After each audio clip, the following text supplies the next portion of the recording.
E aí pessoal, tudo bem com vocês? Eu espero que vocês estejam maravilhosamente bem e hoje eu lhes trago, para quem não viu, a partida imortal que o Fear jogou contra ninguém mais, ninguém menos do que o David Navara. Apesar do nome suspeito aí por muitos, né?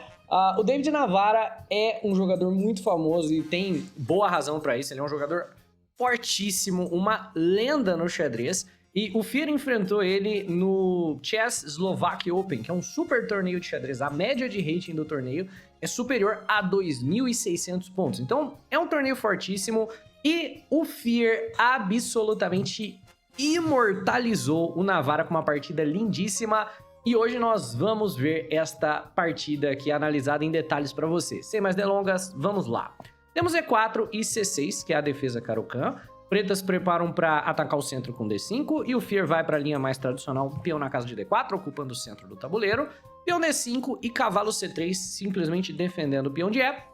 Esta é a variante clássica, vem D por E4, cavalo por E4 e aqui bastante coisa pode ser jogada. A linha mais jogada há pouco tempo atrás era bispo em F5, mas agora parece que está voltando à moda o pessoal jogar cavalo F6, que é a variante Tartakower, ofertando logo a troca dos cavalos, mesmo que permita ao jogador de brancas dobrar peões das pretas. E vem cavalo por F6, e aqui as pretas podem tanto tomar com o peão de E, que é a variante Tartakower mesmo, ou tomar com o peão de G, que é a variante Bronstein-Larsen. E a ideia é que, independente de como o jogador de pretas tome, mesmo que ele fique com uma estrutura de peões inferior, ele vai ter algum tipo de compensação pela estrutura de peões. Por exemplo, tomando com o peão de E, que é o que o Navara faz, o jogador de pretas possui aqui duas linhas de colunas abertas para usar, né? As brancas têm apenas a coluna E para jogar, que está aberta para ambos os jogadores. Mas em adição a isso, a coluna D está semi-aberta para o jogador de pretas. E há um argumento de que essa estrutura de peões aqui, na verdade, dá bastante segurança de roque para as pretas. E o jogador de pretas meio que retoma ganhando tempo, então ele vai ter um desenvolvimento bem confortável. Com um bispo na casa de D6, esse bispo pode vir para E6, pode vir para G4, e pretas normalmente vão buscar um jogo bem dinâmico com atividade de peça, tendo uma desvantagem final porque a estrutura de peões está um pouco inferior. Mas o Fear vai jogar para roque grande, ele joga bispo E3, que é uma linha teórica conhecida, com a ideia de acelerar logo o desenvolvimento das peças na ala da dama, porque agora é só tirar a dama aqui e rocar.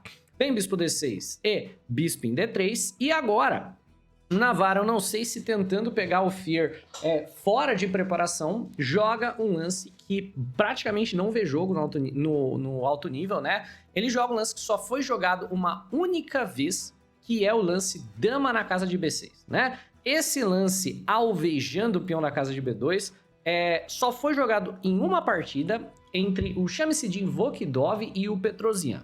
E o Fear com certeza vai conhecer essa partida porque ele responde sem gastar praticamente nada de tempo, né? O Navara ele gasta 9 minutos aqui no Dama B6 e o Fear responde basicamente com mais tempo do que começou, com Dama em E2, deixando cair o peão de B2 envenenado, mas óbvio, você não pode tomar porque eu tô armando um cheque descoberto no seu rei, né? Então se Dama por B2, eu volto o bispo com o cheque da dama e aí eu ganho a dama das pretas, né? Vem o roque das pretas, o roque das brancas e dama em A5 mirando o peão de A. E agora nós vamos finalmente sair de teoria, porque o Fear decide jogar A3, que é o lance que difere do que foi jogado pelo Shamsidin Vokidov naquela partida, que havia sido o rei B1. Naquela partida, inclusive, as pretas ganharam. Foi rei B1, bispo E6 aqui, e o jogador de pretas, com essa forte pressão de ataque no ponto de A2, e a ideia de se A3 já vem B5 imediato, conseguiu, assim, destroçar as brancas naquela partida, né?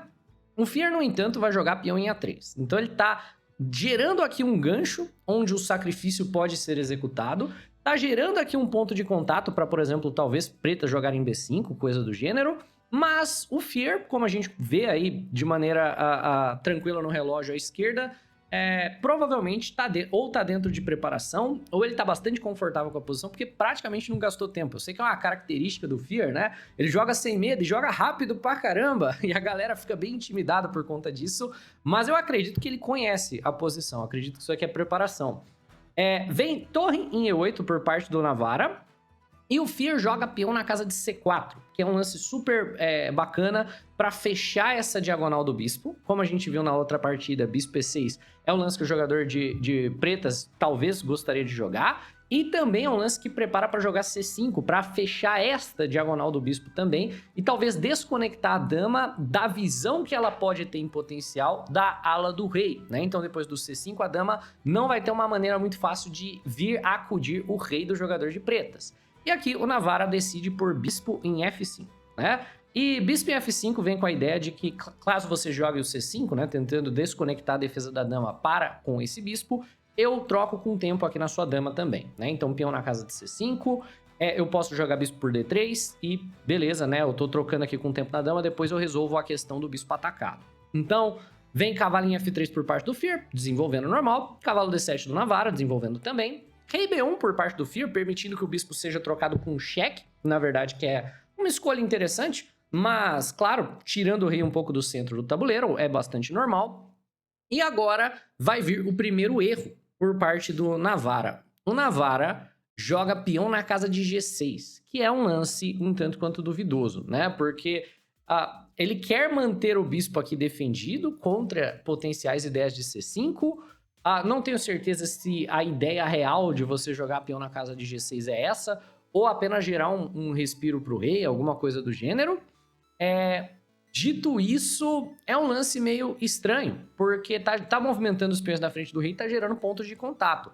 E o Fear imediatamente vai explorar essa estrutura de fianqueto jogando a ruptura tradicional, o H4 para jogar H5 e checkmate, como diria o Fischer.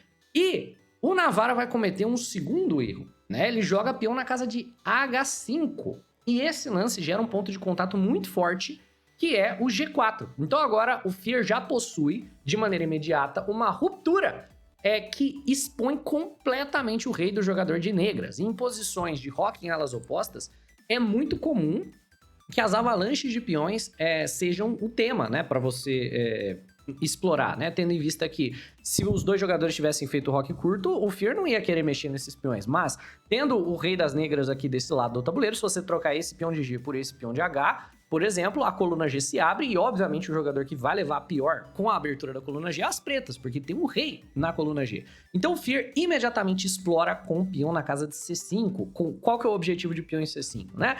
Eliminar o bispo da casa de F5 para poder jogar o G4. A ideia é, eu quero que a dama não defenda o bispo, então a ideia é eu tomar, abrindo completamente o seu rei. Óbvio que o jogador de pretas não pode simplesmente tirar o bispo daqui para C7, porque bispo por F5 estilhaça completamente a estrutura de peões e deixa o rei completamente aberto, ao ponto que brancas vão ter muitas opções aqui para seguir atacando, mas essa estrutura não é algo desejável, definitivamente não é algo desejável, né? Então, nós temos aqui bispo por bispo jogando de maneira intermediária, aproveitando o cheque, dama toma, e agora o Navara decide recuar o bispo, e o Fear vai começar a massacrar o Navara, né? Estourar na estrutura de peões em volta do rei.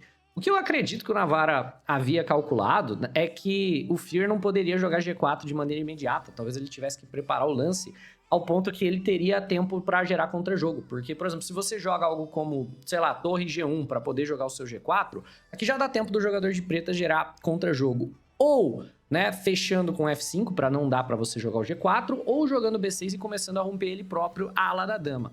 No entanto, o Fear joga o G4 direto. E o G4 direto, claro, né, vai ser capturado, porque senão eu tomo abrindo a coluna G, vem com tempo no cavalo. Mas aí vem o brilhantismo, certo, do Fear, que torna essa partida verdadeiramente imortal, e eu tenho certeza que o Navara não teria jogado peão na casa de H5 caso ele tivesse visto o lance. Eu tenho certeza que você é capaz de enxergar qual é a ideia. A ideia é H5. Eu não preciso desse cavalo para dar mate. Se eu tomar em G6, você toma de volta e dama toma G6, eu tô te dando mate. Olha só, a minha torre tá jogando pela coluna aberta, é H4, H5 e checkmate contra um jogador de elite. Óbvio, o cavalo não pode ser capturado, então vamos só mostrar, né? Se peão toma cavalo, peão toma G6, certo? Você já tá com o seu rei completamente exposto, a dama tá entrando em H7, todo tipo de coisa ruim tá acontecendo. Então, dama B5 joga o Navara, tentando trocar as damas, certo? E dama C2, segue sacrificando o cavalo, e o Navara fala, eu vou pagar pra ver, né? O que as pretas deveriam jogar, lance também de máquina, né? É G5, mantém tudo fechado, gera mais um pontinho de sacrifício, deixa o peão das brancas passar, apoiado pela torre, né? Então, brancas aqui ainda teriam uma posição muito superior, né? Muito superior. Dá para seguir sacrificando o cavalo, jogando cavalo H4, dá para jogar cavalo H2 para tocar o peão de G. Ainda seria uma posição muito superior das brancas, mas dificulta um pouco. O que o Navara faz eu vou pagar para ver, vou tomar esse cavalo, e o Fier, é claro, toma na casa de G6. E agora, óbvio, você não vai tomar de volta. Se você toma de volta, você só tá convidando a entrada da dama, e a máquina já acusa mate forçado, né? Mate em 7, mas... Claro, isso daqui vai levar a checkmate. Coisas ruins estão acontecendo com todas as peças entrando aqui no ataque. Então, o que o Navara vai fazer? Ele vai começar a tentar eliminar as peças ativas do Fier que estão participando do jogo. Como o bispo pode vir para casa de H6, né? Torre por E3. E a ideia do Navara é a seguinte, olha, você sacrificou um cavalo para fazer esse ataque funcionar, mesmo que eu sacrifique a qualidade de volta, certo? Eu ainda tenho mais material. Então... Peão toma torre, e se você fizer a contagem de material, pretas ainda estão à frente. Pretas têm cavalo e bispo por uma torre. O que é, obviamente, melhor para o final, se desconsiderarmos completamente a situação do rei, que não podemos fazer, né? E o Navara não vai tomar em G6 convidando a dama branca, ele joga bispo G7, e nessa posição, muita coisa é bacana. A máquina gosta de dama em F5, ganhando tempo no cavalo, o peão toma, o Fier joga torre G1, e você vê que a barrinha não ama a posição, mas ao mesmo tempo segue muito ganho para as brancas aqui agora. E a ideia para o Navara explorar, de certa maneira, esse torre G1 é jogar peão em F2. Então você sabe que as coisas aqui estão se complicando, né? E o objetivo é tentar distrair a dama da defesa da casa de D3. A ideia seria, se dama por F2, você tem... Dama D3 cheque, né? E aí a dama vai conseguir voltar para defender o rei. Como a gente viu, a ideia daquele C4, C5 era isolar a dama aqui na ala da dama, que o Fier tem conseguido fazer bem. Mas, claro, o Navara não achou o peão na casa de F2, ele jogou torre em F8, tentando montar uma fortaleza defensiva. Vem torre em H2 do Fier, evitando o peão em F2. Eu tenho aqui uma suspeita de que ele viu, mas também preparando para dobrar torres. F5 por parte do Navara para tentar ativar o bispo de alguma maneira, acredito que esta é a ideia, porque tá entregando o peão aqui de qualquer forma. Dama por F5 e libera também a casa para o cavalo. Cavalo em F6, G por F7 e torre por F7. Então, nesta posição, o que o Navara tá fazendo ele está protegendo o seu rei com peças, ao invés de proteger o seu rei com peões. Ele tá tentando fazer um roque artificial, só que ao invés de peões, ele tem todas as peças dele ao redor do rei. Obviamente isso tem problemas, porque, por exemplo, o bispo está cravado, certo? Em determinados casos, o Fier vai explorar muito essa diagonal, a torre vai ficar cravada. E as peças do Navara não vão conseguir se ativar de maneira nenhuma. Nesta posição, o Fier vai liquidar a posição da maneira mais simples possível, vai simplesmente tomar todos os peões do Navara, mas já tem aqui uma sequência de vitória forçada. Então, eu te convido a pausar o vídeo e ver se você consegue encontrar a sequência mais forte para as brancas, que ganha o jogo de maneira bastante veloz, né? É um tanto quanto difícil, então tome o seu tempo, envolve alguns sacrifícios bem bacanas, lances assim, um tanto quanto difíceis. Dito isso, eu espero que você tenha sido capaz de ver. Se você tá curtindo aqui a análise, deixa um like, certo? Se inscreve no canal se não for inscrito, e a ideia é dama C8 cheque, certo? Dama C8 força aqui a torre a recuar para F8.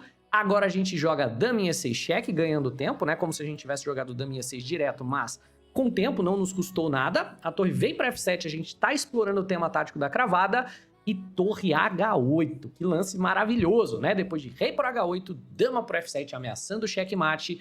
E esta é a ideia, né? E as brancas aqui tem um ataque absurdo. O melhor que dá para as pretas fazerem é jogar dama cheque e depois voltar a dama, né? Então, dama cheque, rei em A1, por exemplo, e volta a dama para H7, mas agora todos os peões vão começar a cair, algo relativamente parecido com o que acontece de fato na partida. O Fier começa tomando em F3, o computador não gosta tanto, mas, claro, apenas porque ele vê a sequência que vence de maneira mais, vamos colocar assim, eficiente. Vem dama B3, ele joga rei A1 para evitar qualquer tipo de cheque, a dama volta para E6 e agora dama G3 joga o Fier planejando infiltrar, né? Rei na casa de F8 para sair da cravada do bispo, para sair dos temas táticos por aqui também, né? E torre na casa de F2, desta vez cravando aqui o cavalo, né? Se o cavalo se movimenta pelo menos, conforme a gente vai trocando peças, essa situação vai ficando complicada pro Navara, porque ele também tá ficando sem peões, tá? E aí ele joga peão em A6, certo? Torre de G em F1, Rei G8 sai da coluna F, que tá começando a ficar um tanto quanto... tá começando a ficar um tanto quanto lotada a tal da coluna F, né? A dama infiltra pra casa de B8, torre em F8 e o Fear sai catando os peões. Dama B7. Dama por E3, dama por C6 e dama por D4, seguido agora por dama cheque, torre volta pra casa de F7 e C6 avançando aqui o peão. Então é a maneira mais fácil não, né? Fácil não é, absolutamente não é fácil vencer um jogador do calibre, mas eu quero dizer assim, a maneira mais tranquila de vencer, né? Ele tá tentando gerar jogo com o peão passado que ele criou. Vem dama em D8 e agora o Fear gostaria de poder jogar torre F6, então ele distrai a dama da defesa do cavalo para simplificar, para um final onde ele vai ganhar porque ele tem os dois peões contra um. Ele joga C7, sacrificando o peão para a dama não ver o cavalo de F6. Nós temos dama por C7 e agora ele joga torre por cavalo, trocando a torre por duas peças menores na prática, porque a torre de F7 está cravada. Então ele recupera o material. Você vê, torre por F6, bispo toma, torre por F6 de novo, e nós estamos agora simplificando para um final onde nós simplesmente temos mais material do que o nosso adversário. O Navarra ainda joga A5, que é um lance bem complicado, tentando desacelerar o avanço aqui dos peões, né? Tentando desacelerar e também tentando evitar que rei A2, o rei se ative para jogar A4. E a ideia de você fazer isso é fazer com que, se a gente troca tudo em F7, a gente troca, por exemplo, torre por, dama por, o Navarra ainda consiga empatar. Porque vai demorar muito pro Fear ativar o rei com esse peão em A5. A ideia é, se dama por F7, dama por, torre por e rei por F7, agora você só vai atrás desse peão se você der a volta, né? Porque se eu jogar, por exemplo, o rei A2, ele joga A4. E se eu avançar B3 e o meu peão extra for um peão de canto, o rei das pretas chega em H8 a tempo. Então, o A5 do Navarra só demonstra aqui o calibre do jogador que ele é, o tanto que ele complica as coisas pro Fear, mas o Fear não tem pressa. Ele joga torre F1, evitando contra-jogo, e ele vai forçar aqui a vitória do peão de A, porque o rei das pretas está muito exposto, né?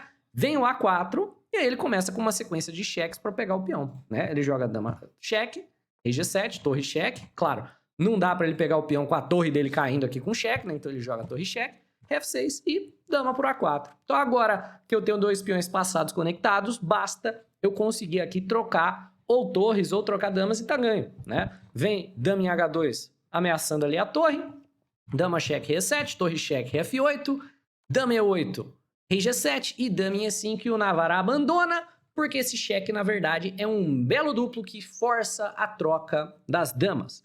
E o Fear vence brilhantemente um dos melhores jogadores aí do mundo, né? Um jogador de calibre mundial fortíssimo que é o Navarra, que já apareceu em diversos vídeos do canal, inclusive com imortais dele, né? Eu já trouxe imortais do Navarra aqui no canal, que ele fez, assim, sacrificando infinitas peças no Tata Steel. Ele teve uma partida lindíssima, lindíssima. E agora é o Fear que aparece aqui no canal, imortalizando o próprio Navarra. Espero que vocês tenham curtido aí a análise.